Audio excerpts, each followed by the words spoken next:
Sorry, boy, but his captain's got to teach his men what happens to those what crossing. Captain's got to teach stuff. Good morning from the Batcave. It is Friday, April Fool's Day, and since we're on the topic of April Fools, let's make fun of the pre-wrath rapture a little bit.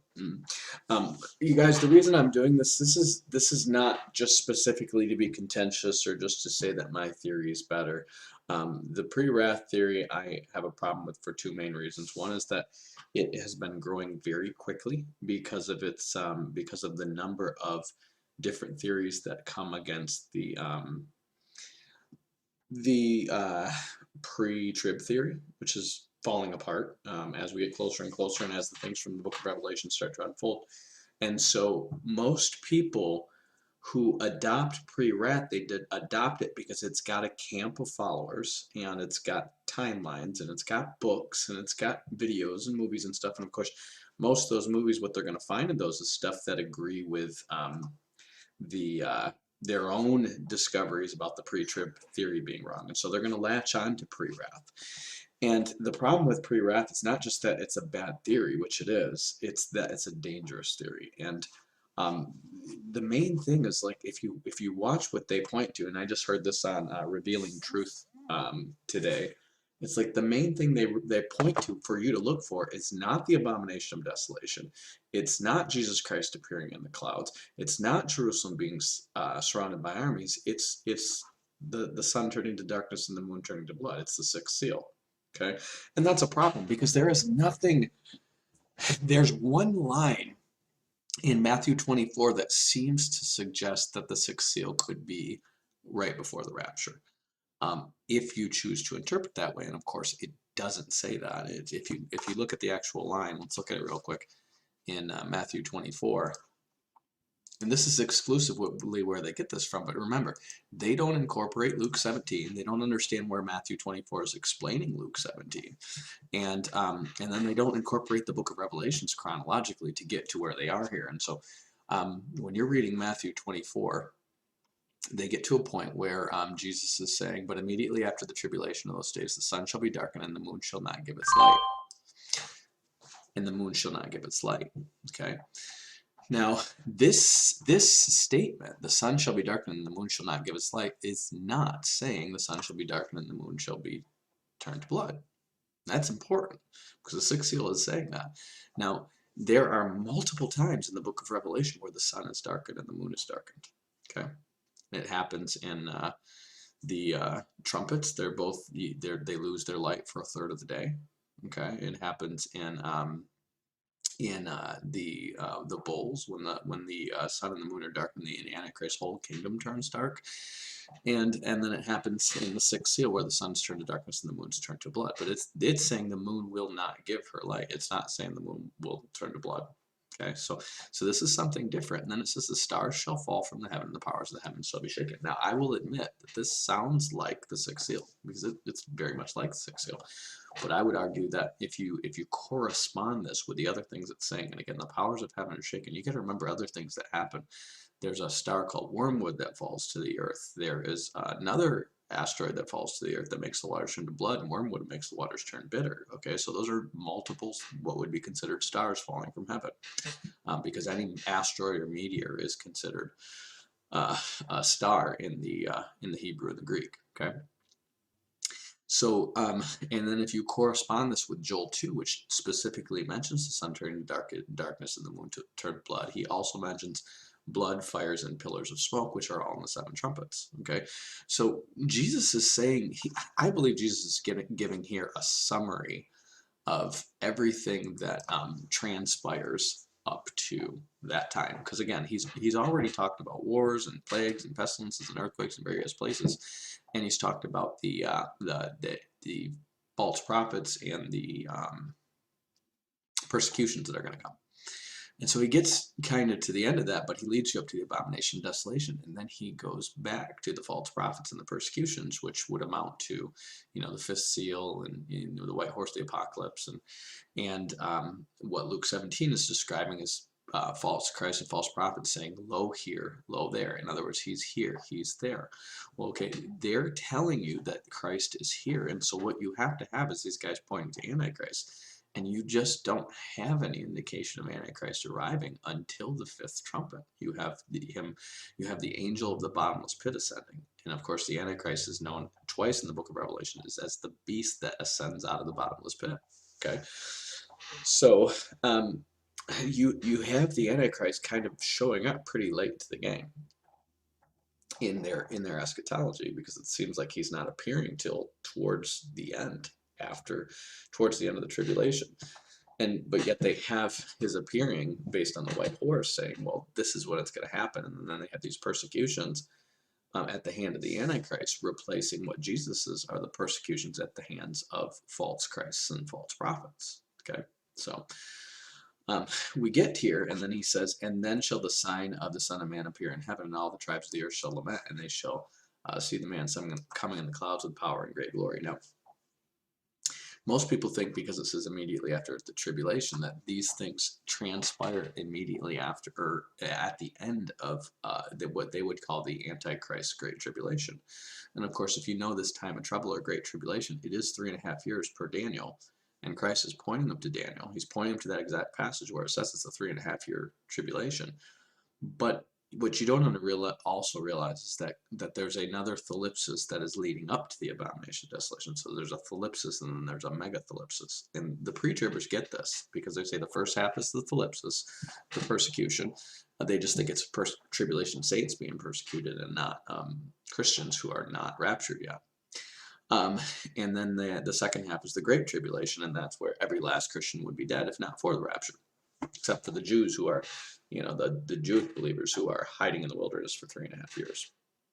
So this is their sole proof, and this is how they attach it to the sixth seal. And what they're going to say is that right after the sixth seal you get raptured, because they're going to look at Revelation 7 and they're going to see the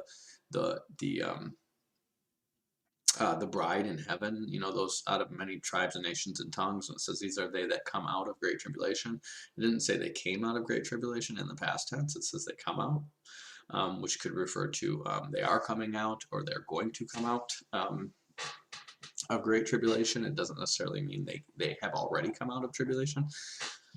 And they're going to say, well, that's obvious. They're in heaven. There you go. There's the rapture. The problem we have with this is you have the from a timeline perspective, if you understand what they're saying, is what they have here. And this is their timeline.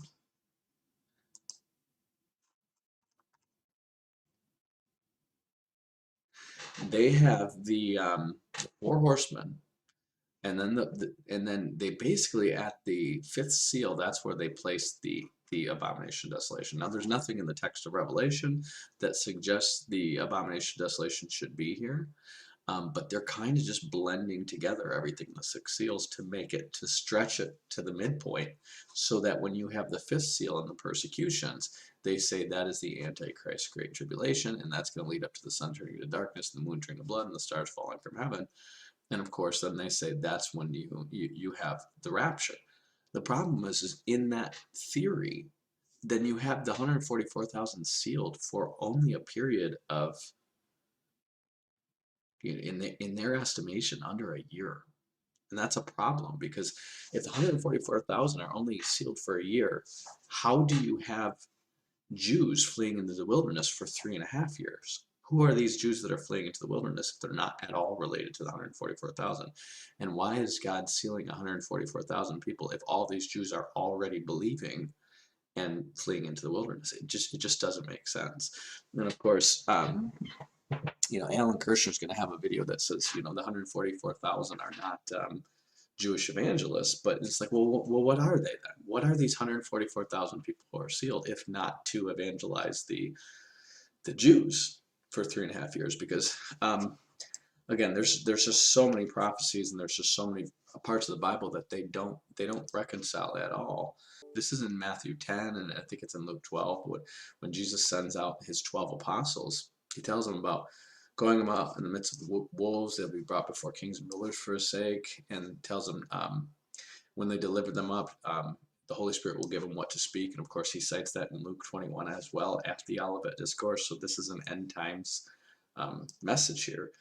And then he says to them, you'll be hated on all nations on account of my name, but he that endureth to the end will be saved. That's also in Luke 21 at the Olivet Discourse. And then it says, when they persecute you in this city, flee to the other, for verily I say to you, you will have not completed the cities of Israel before the Son of Man be come. Okay, so this is a second coming passage. Jesus is giving a prophecy. Now he gives this to the 12 when he sends them out, but it's meant prophetically for I believe the 144,000 witnesses, because they're going to be doing exactly like the apostles did. Now, if you remember, the 12 and the 70, they go out through Jesus's ministry, and they go ahead of him to all the cities where he's going to come, and they say the kingdom of heaven is upon you. Both the 12 and the 70 do this, okay? Well, the 144,000 are going to do that too. And they're basically going to go door to door, and they're going to be persecuted from city to city. And then it says, they're going to be hated by all nations, but it says they're not going to go through the cities of Israel until the Son of Man comes. That wasn't fulfilled by the apostles. So it has to be some other people that he's talking to when he says, you will not have completed the cities of Israel until the Son of Man comes. Well, why is that? And then the answer is because after the fullness of the Gentiles come in, which is Revelation 7, and that means come into faith. That doesn't necessarily mean raptured. It means come in to the faith, to the body of Christ. Then all of Israel will be saved. He says Israel's pardoned until that point. And of course, the 144,000 is the beginning of the evangelization of Israel, because Christ seals them with the Holy Spirit, just like he does with the apostles at Pentecost. And then they're going to go throughout the cities of Israel, 2 by 2, door to door, sharing the gospel in Israel. And they're not going to go throughout all the cities of Israel before he comes. Well, when are they doing that? Well, when does he come? The answer is well, he comes to rapture the church. So in the pre-wrath theory, you have these people just getting sealed when the rapture's happening. So what are they getting sealed for? It just doesn't make any sense. What are these guys getting sealed for? If the Jews, generally speaking, already know that's Christ because he's appeared and raptured the church, and they're fleeing into the wilderness, what are these guys getting sealed for? What is the purpose of their sealing? And of course, it doesn't make sense, because when you read Revelation 14, when they talk about the harvest of the earth, you see the 144,000 in heaven. When Christ appears in the cloud to harvest the earth, they're in heaven on Zion, and they're singing a song before the throne. So they have to be raptured at that time. So you have to have the 144,000 raptured with the church's rapture. And the reason is because the church and the 144,000 are an after type of the 12 and the 70. The 70 represent the Gentiles, that's the church. The 12 represent the Jews, that's the 144,000. And you have both of them simultaneously preaching the gospel throughout the earth while they're being persecuted until the rapture happens, which is Mid-Trib. Why don't they put this here? And the answer is because they're stuck right here. They read Matthew 24, and then they try to wrap everything around Matthew 24, and they don't realize that Jesus gave multiple other teachings about the second coming before the Olivet Discourse. And he's referring back to things that he already said. He's expounding on things that he already said. And he's because he's inferring things, he's not necessarily laying out a tight chronology for them. In fact, the pattern that he lays out in Matthew 24, he gives twice. He's going to give it in the book of Revelation too. And so what he does in Matthew 24, go to Bible text only, he's going to lead you up to the abomination of desolation. And then the great tribulation begins. And then he says, and if those days are not cut short, no flesh had been saved, but on account of the elect, those days shall be cut short. Okay? That's leading you up to the rapture. Now, he's going to lead you up to the rapture 2 times. Just like he's going to lead you up to the 7th trumpet 2 times in the book of Revelation. He leads you all the way up to the 6th trumpet, and then right before the 7th, he pauses, sends the angel back, and has him start back over with the 2 witnesses that go up to the 7th trumpet. So it shouldn't be hard to sit here and go, oh wow, he's led you up to the 7th trumpet, and then he goes back to the 2 witnesses, and they prophesy for 3.5 years. And then the 7th trumpet sounds. He either went back 3.5 years to the beginning of the trumpets, or there's 3.5 years between the sixth and seventh trumpet, which is kind of unreasonable. Okay. So after that, once he says, the days of the elect will be cut short, he starts to expound on Luke 17. He says this word then means at that time, if anyone say to you, behold, here is Christ, or there is Christ, believe it not. He's directly quoting Luke 17. He says, for there shall rise false Christ and false prophets, that shall give great signs and wonders, if so possible, to deceive the very elect. Okay, why is he saying this? Because what the Antichrist is going to be mimicking is Christ's second coming and the resurrected and raptured saints going around healing the nations, which we're going to be doing in Christ's second coming. We're going to be going around healing. Okay? So Christ has his false Christ and his false prophets going around healing because they're trying to claim that Christ is here. Now what this is this is literally like line 1 from Luke 17 and then the exposition on it. Okay? So if he's saying, behold, I have told you beforehand, he's referring right back to Luke 17. Then he's going line 2 from Luke 17. If they say to you, behold, he's in the desert, do not go forth, or behold, he's in the inner rooms, do not believe it not. Let's look at the cross references. Luke 17, see, Luke 17:23, exposition. Luke 17:24, exposition. Wherever the carcass is, the eagles will be gathered. Luke 17:37, exposition. That's literally, he's quoting Luke 17 line by line and explaining what he meant, okay? Remember, he says, behold, I have told you before. Now, you guys who have access to your pre-wrathers, you need to show them this. Jesus is quoting and expositing what he already taught in Luke 17. That's why he says, behold, I have told you before, okay? So he says, but immediately after the tribulation of those days, and this is important, this but shouldn't be here. Okay, this is another one of the many places where King James has a lot of words that they could translate otherwise, and they like to stick to words like and but, and that's pretty much it. And for, and but. And there's two different words that are translated for. One can mean indeed or for, and the other one can mean because or for, okay? I do it way different in my apostles' teaching, but the words that they translate and, there's two different words, and one is more often could be referred to as now or but it can also be and the other one can be and also and yet. And they just translate them all and. And so you lose a lot when they do this. So you see, behold, I have told you before, for wherever the carcass is. And you see immediately after the tribulation in the King James, the King James just ignores that. Okay?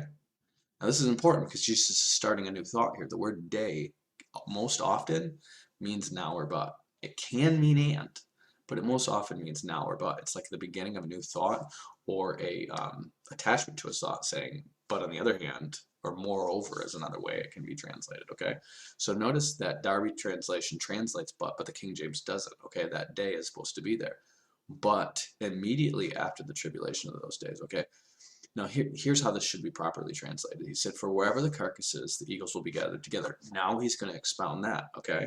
So he's literally going through Luke 17 line by line. He says, if any man say to you, lo, here he is, there he is, believe it or not, for there shall arise false Christ. He's attaching Luke 17 back to what he said earlier, which is about all the false Christs that are going to lead all the persecutions, leading up to the abomination of desolation. Okay, he's going back to the beginning.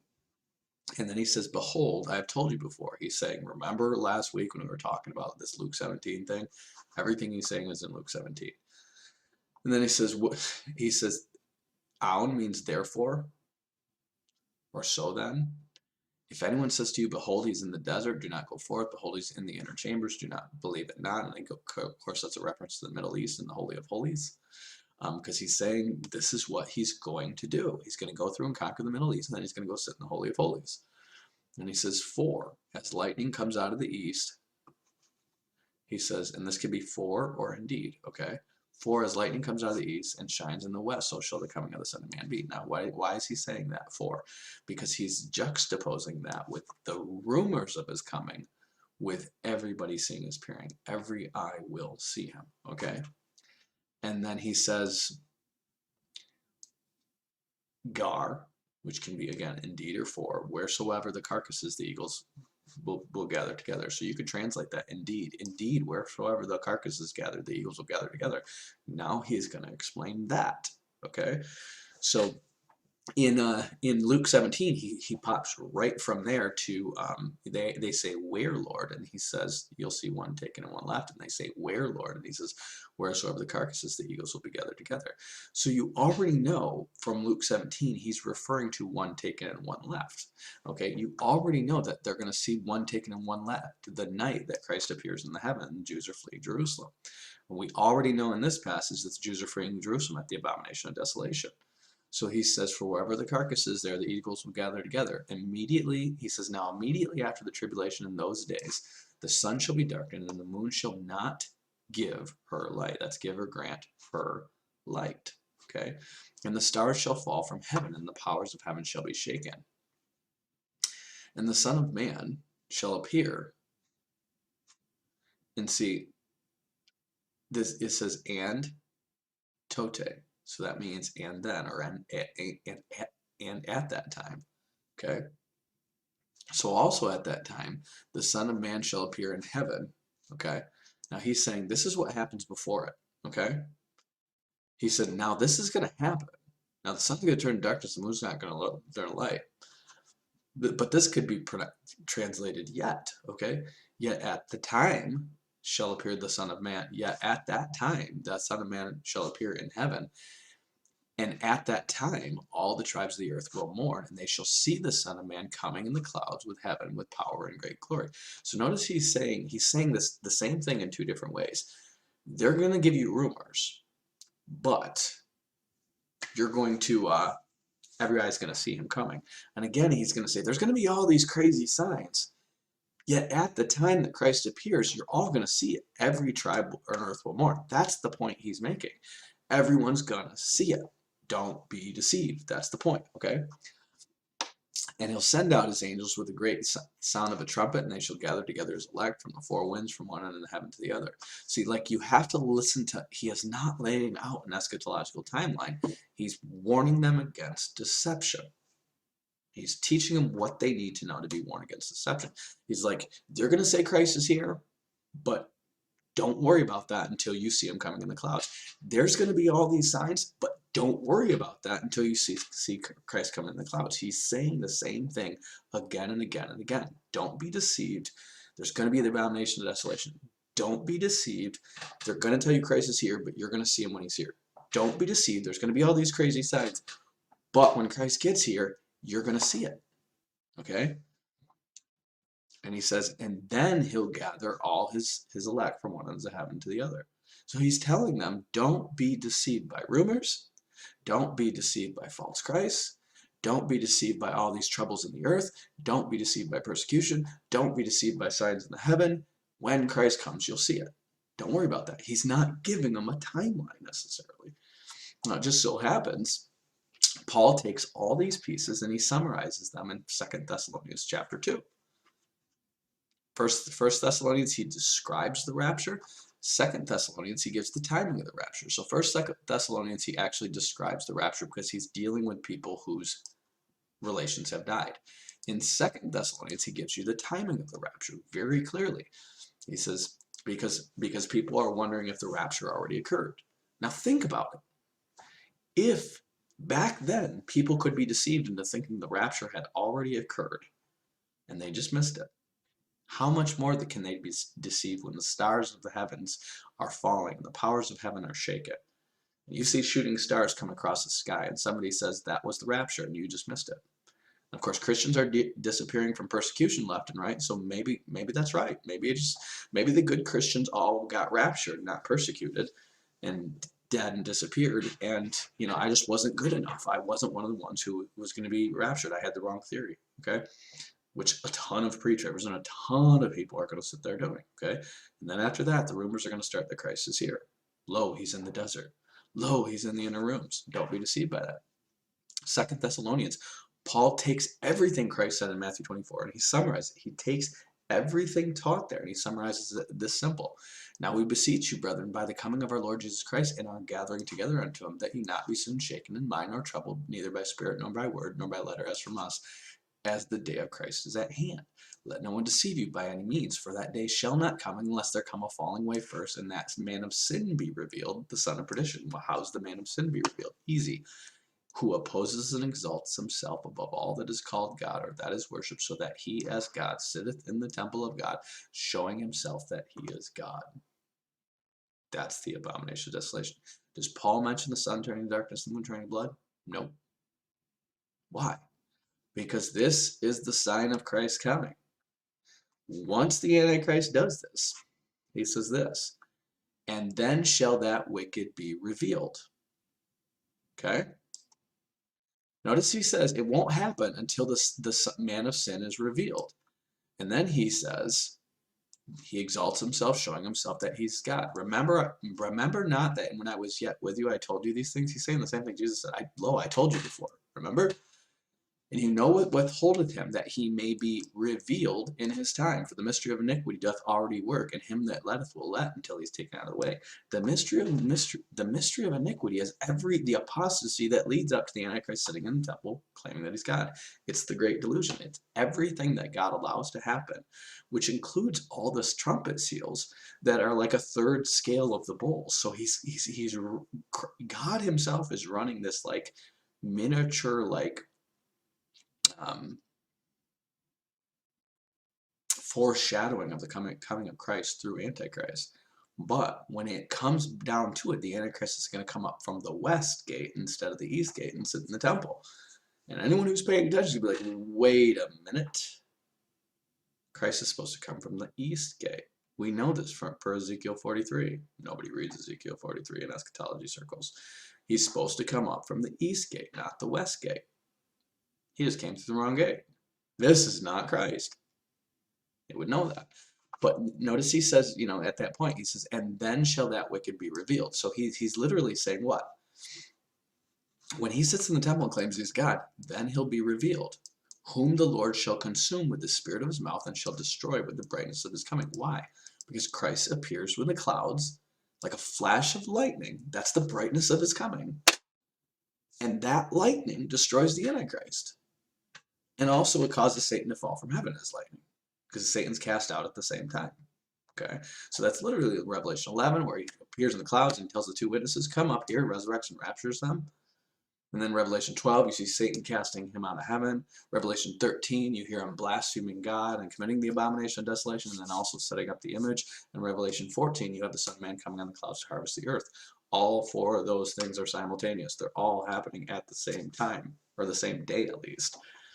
And he says, even him whose coming is after the power of Satan, with power and lying signs and wonders. Okay, this is exactly what he's saying, leading up to the abomination of desolation. And with all deceivableness of unrighteousness in them that perished, because they received not the love of the truth, that they might be saved. And for this cause, God shall send them a strong delusion. You want to know why the rise of Antichrist looks so much like the rise of Christ in his second coming? Because God is sending them a strong delusion that they should believe the lie, that they might be damned who believe not the truth, but had pleasure in unrighteousness. So what does he do? The Antichrist comes into Jerusalem through the wrong gate. Okay, anyone who comes by any other gate, any other way, right, is a thief and the robber. Right? He not only is not coming as, proclaiming Christ as Lord, he's proclaiming himself, but he's also literally coming through the wrong gate that's prophesied. He's a thief and a robber. He's trying to steal the throne, okay? And so the reason this is everything Paul gives about eschatology and timing, okay? Now, Paul has just as much revelation knowledge as John does. He has just as much gospel walking with Jesus as Peter does. So why is this all he gives? He gives, in 1 Corinthians, he gives the last trump. He gives in 1 Thessalonians, at the sound of a trump, the angel will gather the elect. In 2 Thessalonians, he says it's not going to be until the abomination of desolation. He gives you that because that's all you need to know. Out of everything that Christ taught Paul, that's all you need to know. It will happen after the abomination of desolation. That's all you need to know. And the pre-wrathers believe this, but they don't explain it that simply. Instead, they attach it to the sixth seal. Why do they attach it to the sixth seal? I don't know, but that just happens to be, if they're wrong, they have the rapture at the point when the Antichrist is just beginning to rise. They have you looking for the trumpets and all this stuff, and looking for, this is really weird, looking for the two witnesses ministry when the Antichrist and false prophet are arising. What do they do with the two witnesses? I don't know. Because what the Antichrist does at the end of his ministry is the exact same thing. What the Antichrist does at the end of the first half of Daniel's 70th week is kill the two witnesses. What Christ does at the end of the second half of Daniel's 70th week is kill the Antichrist and false prophet. Do you see how the Antichrist is doing everything just like Christ is doing? The difference is he's killing the good guys, right? He calls evil good and good evil. It's a reversal. And these guys' timeline matches with that perfectly. Now, I don't think I've listened to these guys long enough to say I don't believe any of them are like unbelievers. But why is this theory? Why are they sticking so stubbornly to this theory in the last days, as we're getting closer and closer, and not sticking to the simplicity of what Christ says? Why are these scholars popping up who've never had just the simplicity of just studying Luke 17 and realizing that Christ is expounding Luke 17 and Matthew 24? Why haven't they just done the homework of just putting Matthew and Luke together and say, which came first out of these teachings? And understanding the chronology. I don't know. The only thing I'm guessing is that God is causing a great delusion. And I think God can, honestly, I think God can allow that delusion to come through genuine believers, through our own misunderstandings. And ultimately, it's going to, whether or not you fall for it, is not going to boil down to intellectual knowledge in the end. It's going to boil down to you're going to hang on to what you want because you love your sin. And so if these guys are wrong, they're genuine believers, God's going to straighten them out in the end. They might lose some rewards. They might have some of their wood, hay, and stubble burned up, if you will, on the way to get it. And we all will, for the sake of the things that we've done in the flesh versus, being led by the Spirit, or, inaccurately handle the Word of God. We're all going to have some stuff burned up because none of us are perfect in what we say. But what they have burned up is going to lead people to be deeply deceived. I mean, I know a lot of pre-tribbers that I definitely know are saved, but what they believe is going to have them and others deceived. Why does God allow all this to happen? Well, I mean, he's always allowed his people to be deceived by false prophets, and the true prophets are always in the minority. But he's talking about false prophets and giving signs to deceive, if possible, even the very elect. So it's like, I could see that, a lot of good intentioned Christians are going to hold on to a theory that's going to have them looking for Christ and the Antichrist, and they might not get it until they get to the point where it's like, I got a funny feeling this is not Jesus. Maybe I wasn't good enough to get caught in the rapture, but this doesn't seem like Jesus to me. Why are the Jews and Muslims so in love with him? And of course, born-again Christians are disappearing through this whole time. And maybe that's just what happens, and that's what shakes them loose from it. Maybe they get their eschatology right. Maybe my book is super popular in the last days, and a bunch of people are right. This dude got it right. Maybe it was that dude. I'm actually very shocked how few people I can find who write or teach or put out YouTube videos on the Mid-Trib theory. I mean, that's kind of like, God gave me a word years ago. This is unrelated to my YouTube channel, but he put the word in my heart, Micaiah. And I read about Micaiah. And at first I thought God was saying Micah, and he was like, no, Micaiah. And so I look up this guy, Micaiah, who's in 1 Kings or 2 Kings, one of the two. And it's literally around the time of Elijah and Elisha. And King Ahab he's going to go to battle with Jehoshaphat. He has all the prophets telling him he's going to go to battle and win. And then he's got this one guy that he keeps in the dungeon. It's like 1 out of 300. And this is the same thing that happens in Jeremiah's day too. It's like you got one guy telling the truth and 300 people telling you a lie. Well, why is the lie happening? And it's because it's God. Like Micaiah says this. You got to read this story of Micaiah. It's God doing it. It's God is sending the delusion, okay? God literally is assigning a lying spirit to speak through all the prophets that would normally counsel him by the word of God. And then he's just got one guy who's just like, no, no, we're gonna read about Micaiah. This guy's great. And I think God was just like, it's not like I'm so special and I know better than other people. He just picks one and he's just like, you're gonna be Micaiah. Because I think that's just God's way of doing it, because it's just like the only way you're really, really gonna get it is not if you follow me or this teacher or that teacher, it's if you follow Christ. It's if your heart is close to Christ and your willingness to be like a child and follow Christ is superior to any crowd.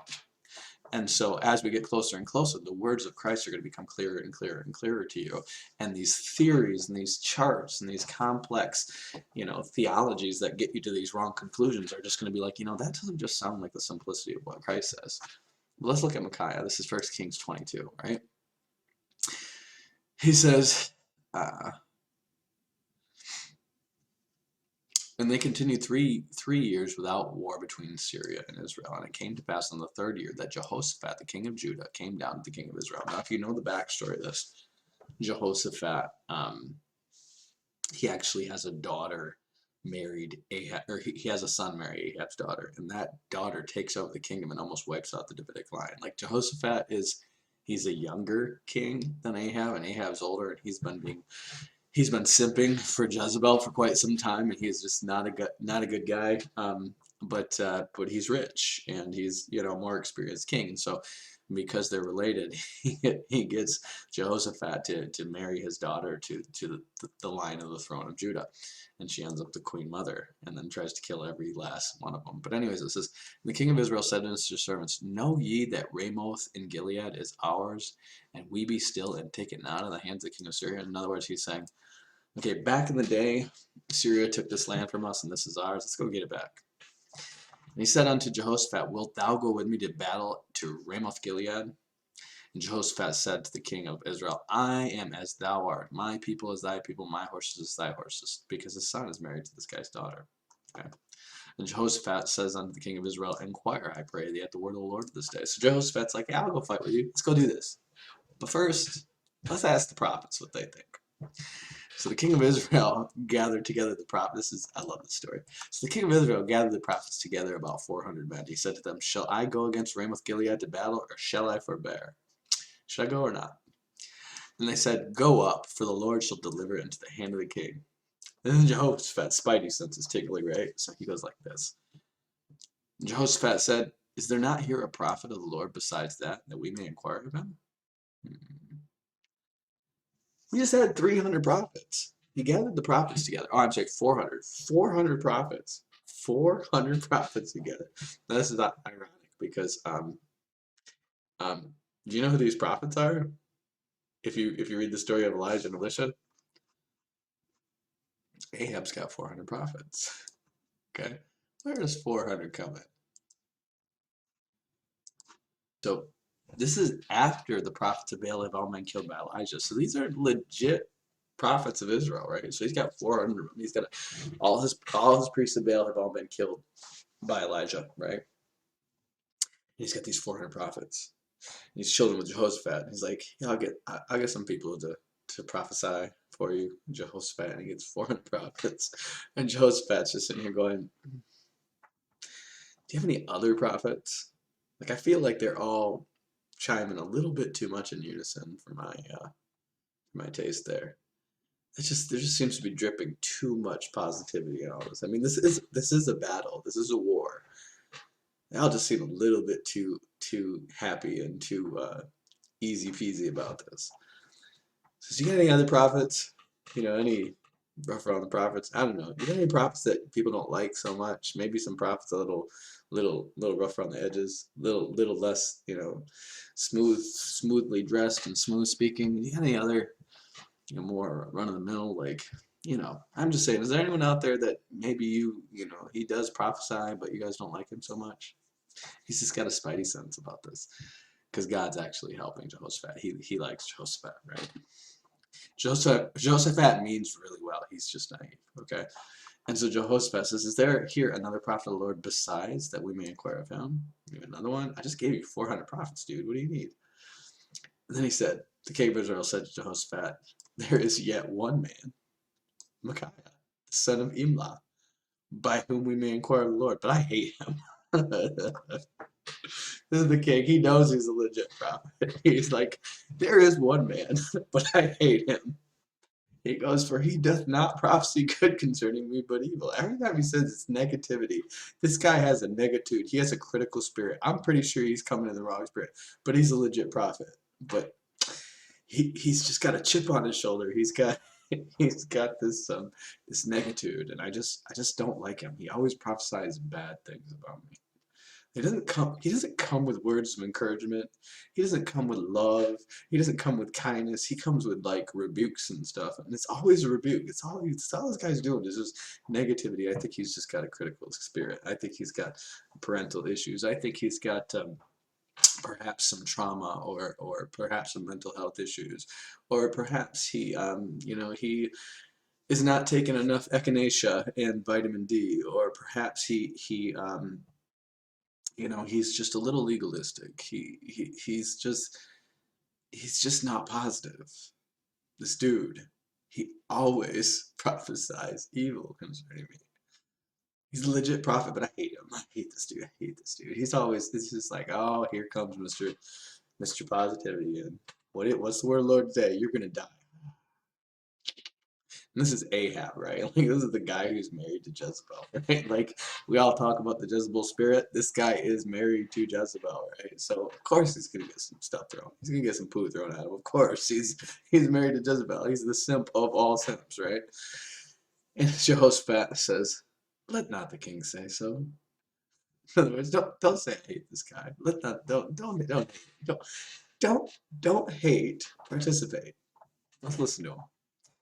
So the king of Israel called an officer. He says, hasten hither, Micaiah, the son of Imlah. He's not really going to enjoy this because he knows how this is going to go down. And the king of Israel, Jehoshaphat, the king of Judah, sat each on his throne, having put on their robes in a void place in the entrance of the gate of Samaria. And all the prophets prophesied before them. So in other words, they're sitting in basically like the gates between the gates. Nobody's around. It's just them and the prophets.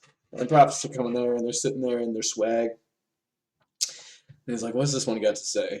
He's like, winner, winner, chicken dinner. Next one, what does he got to say? Winner, winner, chicken dinner. Next one, what's he got to say? Winner, winner, chicken dinner. And you're like, this is getting a little redundant. I feel like these guys compared notes beforehand. I feel like they just know that Ahab will throw you in prison if you say some stuff he doesn't like. And if you say some positivity, he will be like, that makes me happy, and my wife is sleeping with me tonight, so I like what you have to say. Here are some grapes and some concubines for you to play with. And basically, he gets down to Micaiah. So then the king called an officer. Hasten, Micaiah, the son of Imlah. Get him up here, lickety split. And the king of Israel and Jehoshaphat, king of Judah, sat on the throne in the gate of Samaria, and the prophets prophesied before him. And Zedekiah of all people, the son of Chananana, it's like this guy is well known. He's a well liked and well reputed prophet. He made horns of iron. This is almost the exact same thing happens with Jeremiah in his day. It's like foreshadowing, almost the exact same thing. Everyone's like, you're going to defeat Nebuchadnezzar. Don't worry. And Jeremiah's like, you're not going to defeat Nebuchadnezzar. He makes horns of iron, and he says, it's like, I got props. This one has props. So like, I got symbols, I got props. Check this out. He makes horns, and he puts his horns on his head.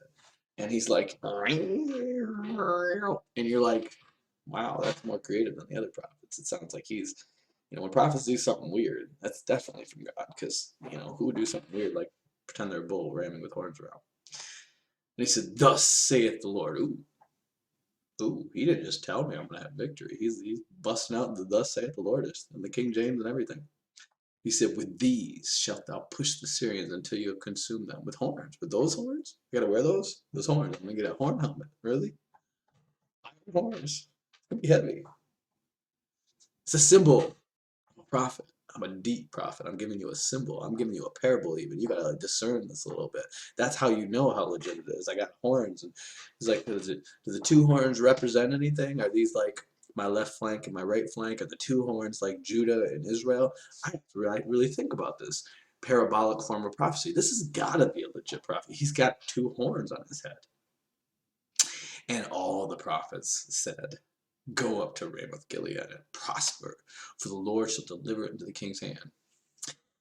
And they're like, oh, I mean, I got a prophecy here with like parables and symbols. I got a lot of people saying, that's true. That's true. This is what's going to happen. And then the messenger that was gone to call Micaiah spake unto him. He spake unto him, saying, behold now the words of the prophets. Declare good to the king with one mouth. Let thy word, that I pray thee, be like the word of one of them, and speak that which is good. They're like, Micaiah, we got 400 prophets on board with us. This is looking really good. Now you can get out of prison, bro. Out of prison. We can play with grapes and concubines, bro. Grapes and concubines. You feel me? Because he's going to be with Jezebel tonight, which means concubines. Are you feeling me? Concubines, bro. And Micaiah says, he's rough. He's been in prison. He ain't trying to have no concubines. He's just like, man, I've been eating leftover rats. He says, my breath stinks. As the Lord liveth, what the Lord said to me, that I'll speak. He Ron Swanson's all these guys, and he's like, no. I'm not trying to be a simp. And he says, so he came to the king, and the king said to him, Micaiah, shall we go to Ramoth Gilead to battle, or shall we forbear? And he answered him, he said, go prosper. The Lord shall deliver it in the king's hand. But he says it all with a bit of an attitude. The king's like, why am I messing with me? The king said to him, how many times shall I adjure thee that you tell me nothing but that which is true in the name of the Lord? He's like, got him. He's like, all right, you want the truth? You want the truth, Ahab the Arab? He said, I saw Israel scattered upon the hills as sheep that have not a shepherd. That's straight out of the mouth of the Lord. And the Lord said, these have no master. Let them return every man to his own house in peace. What is he saying? And the king of Israel said unto Jehoshaphat, did I not tell thee he would not prophesy no good concerning me, but evil? He always does this. Ruining my mojo. And he said, hear thou therefore the word of the Lord. Listen, now Micaiah is going to continue. Wait. Didn't I tell you he's always got nothing good to say? Now watch how bad he is. And he says, hear thou therefore the word of the Lord. I saw the Lord sitting on the throne, and the hosts of heaven stand by him on his right hand and on his left. That's Micaiah talking. He says, and the Lord said, who shall persuade Ahab that he might go up and fall at Ramoth Gilead? I hate Ahab. Who's going to make him die? Who's going to deceive this fool to go run to his death? And one said this in one manner, and the other said this in another manner. In other words, the angels of heaven, right? Whether these are good angels or bad angels, I don't know. But probably some are bad, because the fallen angels, remember, they're not fallen yet. They don't fall until Revelation. What they are is accusing angels. And there's angels who like seek to do the Lord's will, and then there's angels who would love to see mankind fall. And so there's people like, I got an idea. Let's seduce him through a form of, no, we already tried that. He's still alive. I got an idea. Let's get him really drunk and get the priests of Baal. No, we tried that. The priests of Baal are dead. Then there came forth another spirit and stood before the Lord. He said, I'll persuade him. And the Lord said to him, wherewith? How you going to do that? Wherewith? And he said, I will go forth, and I will be a lying spirit in the mouth of all his prophets. I'm going to tell all his prophets what to say. So Micaiah says, this spirit apparently says, I will be a lying spirit in the mouth of all his prophets. And he says, this is the Lord now talking to that spirit. He says, thou shalt persuade him and prevail also. Go forth and do so. So remember, God knows all of our hearts. And he knows. Remember, he's got multiple spirits saying, this is how we're going to set up Ahab to fall. And then this one says, no, I'm going to be a lying spirit in the mouth of all his prophets. And he says, thou shalt persuade him, prevail, and prevail also. Go forth and do so. So God, who knows his heart, knows this is going to work. All right, I like this. God's like, I shouldn't talk about God as being mischievous, but he's just like, yep, that's going to work. That'll get him dead. And that's what God's plan is. He's like, Ahab, you're going to be dead now. He's just done with his stuff. And he says, now therefore, behold, the Lord has put a lying spirit in the mouth of all of these thy prophets, and the Lord has spoken evil concerning thee. The Lord has spoken evil concerning thee. In other words, he's spoken evil in terms of calamity, harm, bad things to happen to you, okay? So he says, but Zedekiah the son of Chanana went near and smote Micaiah on the cheek. You always have like a lead false prophet who's just like, how dare you speak against the word of the Lord? You have an unclean spirit. Satan is speaking through you because you're mentally ill and off your meds. We all said we're pushing all the evil out of America, and you went and said, no, we isn't. No, we isn't, because Trump is waving a rainbow flag. This literally happened to me. This is when God gave me this word about Micaiah. Literally, this guy gets up in a church and he's just like, we just need to keep praying because we're pushing all the evil out of America. We're cleansing America. This is a Maccabean period. And I said, no. Got up there. I said, in the Maccabean period, they started murdering each other. And they started, they pushed the Greeks out and invited the Romans right in.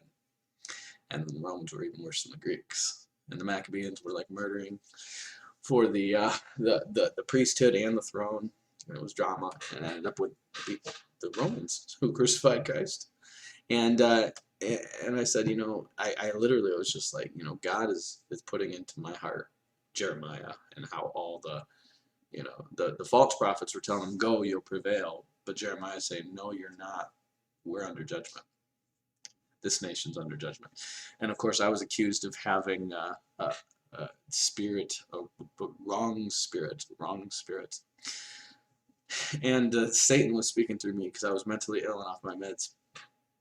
And then God gives me this word about Micaiah, and I read this, and I'm just like, that's exactly how they did me, Lord. What the heck? That's exactly how they did me. I wasn't in prison this time, thank God. And he says, he smacks him, slap. Keep my wife's name out of your flipping mouth. And he says, which way went the Spirit of the Lord from me to speak to thee? Chris Rock. And Micah said, behold, thou shalt see in that day when thou shalt go into the inner chamber and hide thyself. And the king of Israel said, listen to this. And Micaiah said, behold, thou shalt see in that day when thou shalt go into an inner chamber to hide themselves. And this is what he prophesied back to the prophet who slapped him. He's like, you'll know why the Spirit went from you to me when you are hiding for your life, because when Ahab's dead, it's coming for you, bro. You get yours. And the king of Israel said, take Micaiah and carry him back to Ammon, the governor of the city, and to Joash, the king's son. And say, thus say the king, put this fellow in the prison and feed him with the bread of affliction, the moldy stuff, and with the water of affliction, this danky stuff, until I come in peace. And Micaiah says, I'm not going to say I've never said stuff like this before, but I have said stuff like this before. It has come to pass. So Micaiah says, if thou return in peace, the Lord has not spoken by me. And he said, hearken, O people, every one of you. He says this to everybody. Listen, all you mofos. If he comes back alive, I'm a false prophet. That's how confident he was of what he said was from the Lord. Am I a false prophet, yes or no? You let me know. I'll go eat my moldy bread now. So the king of Israel and Jehoshaphat the king went up to Ramoth Gilead. And this is how this goes down. It's so awesome. The king of Israel said unto Jehoshaphat, I'll disguise myself and enter into battle and put thou on thy robes. And the king of Israel disguised himself and went to the battle. So he's literally dressing up like Jehoshaphat. King of Syria commanded his 32 captains had ruled over his chariot, saying, fight neither with small or great, save only with the king of Israel. What is he saying? Don't even try to fight Jehoshaphat's men. He hates the king of Israel because it's the king of Israel. He knows is orchestrating this whole battle against him. So he's like, don't even try to do anything, but just try to kill the king of Israel. That's it. He knows he knows he's the shot caller. He's the older king. Jehoshaphat's just following his lead because they're married in together. And he knows if he kills the king of Israel, Jehoshaphat's going to be like, Sorry, pops-in-laws. Or I'm sorry, I think it's his son who's married to Jehoshaphat, to Ahab's daughter or something. And he says, and it came to pass when the captains of the chariots saw Jehoshaphat, they said, surely it is the king of Israel. And they turned aside to fight against him. So not only does Ahab dress up like Jehoshaphat, he has Jehoshaphat dress up like Israel. And Jehoshaphat, he's just not the brightest king. He's like, okay, I'll put on your armor. And he puts on his stuff.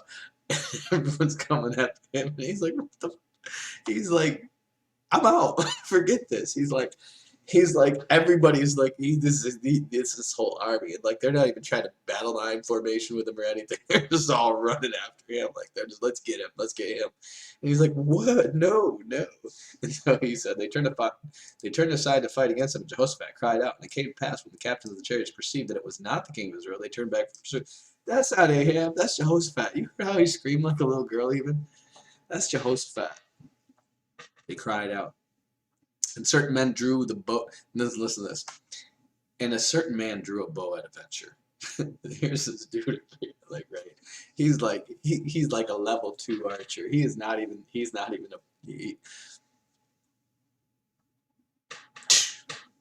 I'm just raining arrows, right? I'm just rain fire. Just one. He's just like, just doing my job as an archer. He's like, he ain't aiming at it, and then he's just per adventure. He's like, I'm just gonna shoot an arrow. Maybe it'll hit somebody. And it smote the king of Israel between the joints of the harness. So like went like between it, like the king of Israel. Wherefore he said on the driver of the chariot, turn thine hand and carry me out of the host, for I am wounded. And the battle increased that day, and the king stayed up on his chariot against the Syrians, and died at evening. And the blood ran out of the wound in the midst of the chariot. And there was a proclamation throughout the host and about the going down of the sun, every man to a city and every man to his own country. So the king died and was brought to Samaria, and they buried the king in Samaria. And one washed the chariot in the pool of Samaria, and the dogs licked up his blood, and they washed his armor according to the word of the Lord which he spoke. That was the end of Ahab. So what happened to Micaiah? Did he get him out of prison? No. They just left him there. You think the king of Jehoshaphat would be like, hold on, that Micaiah dude, he's coming into my personal entourage of counselors because that dude was not lying. But he doesn't get him. He doesn't. That's the end. That's all you hear about Micaiah after that. Let's see. He's in 2 Chronicles 2. That's it. That's the end of Micaiah. Back to prison you go, Micaiah. What happened to him after that? I don't know. Maybe they set him free when, Jezebel was killed and the dogs licked up her bones. So I hope I don't end up like Micaiah in prison with an I told you so, but not a whole lot of comforts as I die in a prison. But at least I have the pride of saying, I told you I was right. I told you. I hope I don't get to be that guy. I really hope I don't. But I cracked one too many jokes, so maybe I am gonna be that guy. Like, you get to be right, but you're gonna die in prison. How you like that, cocky dude? But that's the whole point of this thing right here, right? The voices multiply that are going to be promoting ideas that are false as we get closer and closer and closer to it. They're going to keep multiplying. This pastor that I met with actually last night, he gave me this word that the Holy Spirit gave to him years ago about deceptive spirits, and he said, I'm gonna probably botch the quote, but he said, a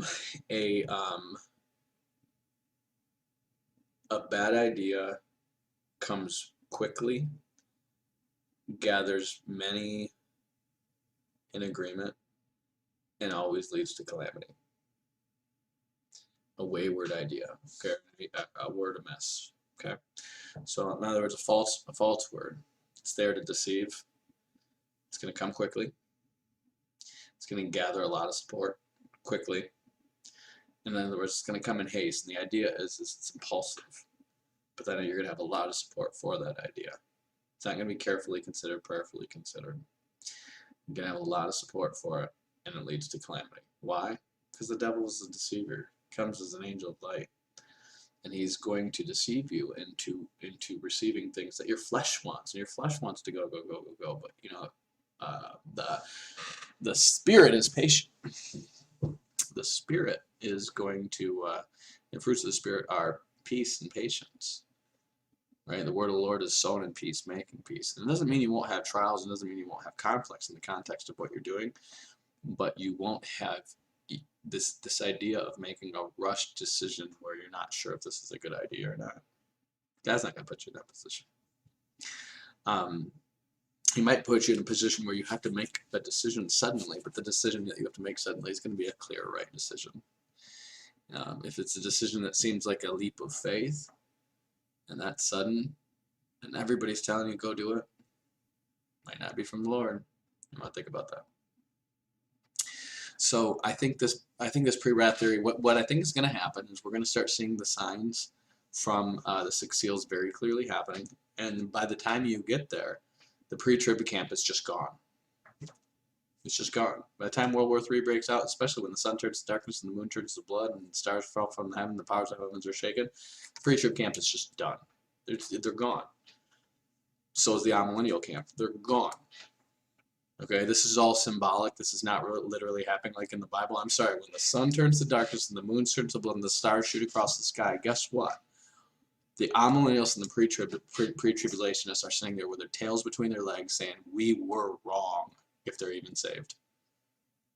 Every one of them is going to be like, we have not a leg to stand on. We don't know anything about eschatology. And they're going to be desperately looking for somebody who does.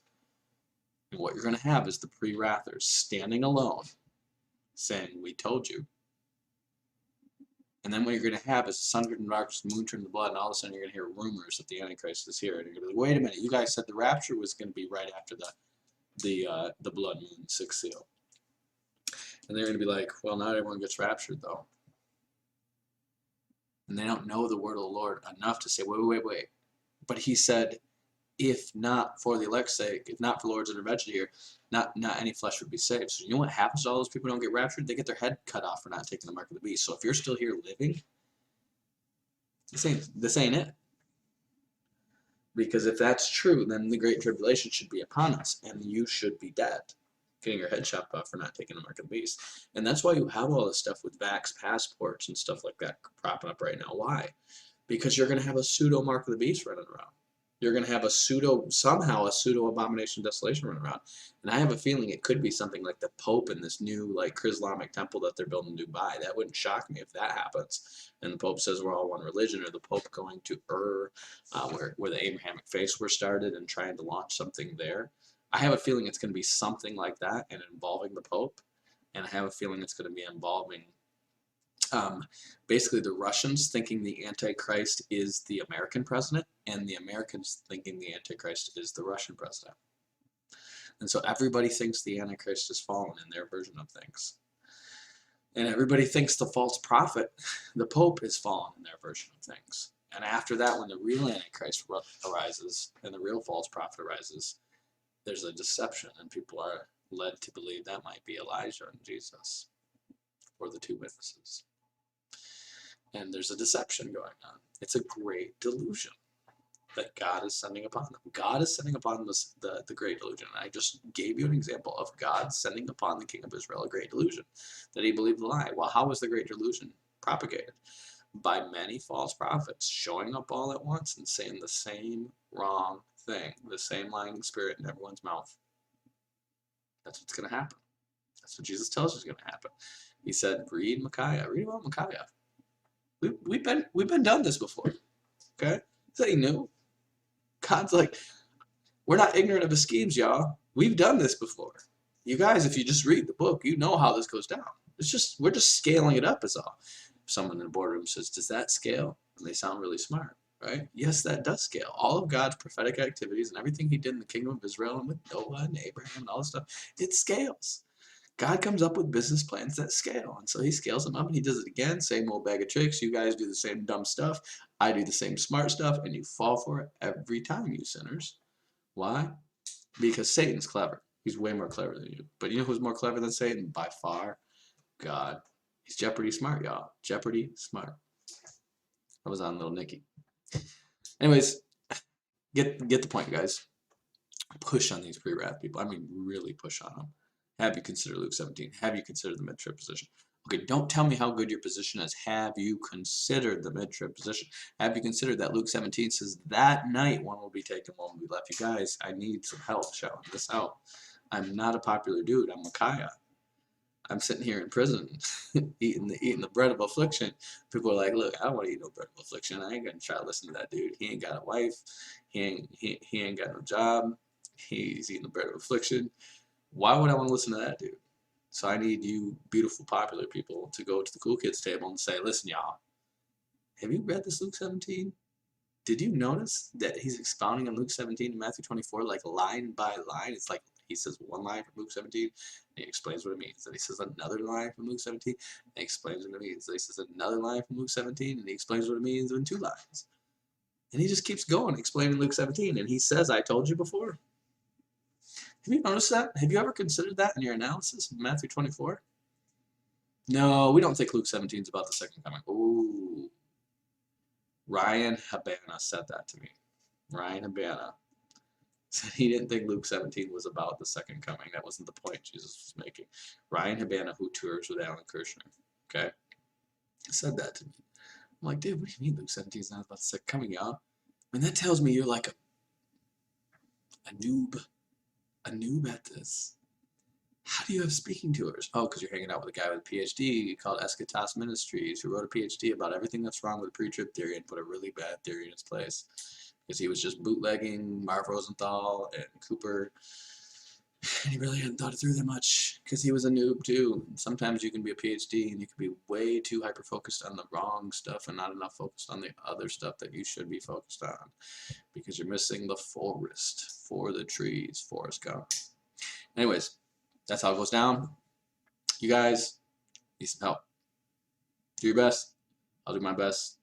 Grow in grace and love. Batman out. Peace. Peace, I'm out. I'm Batman.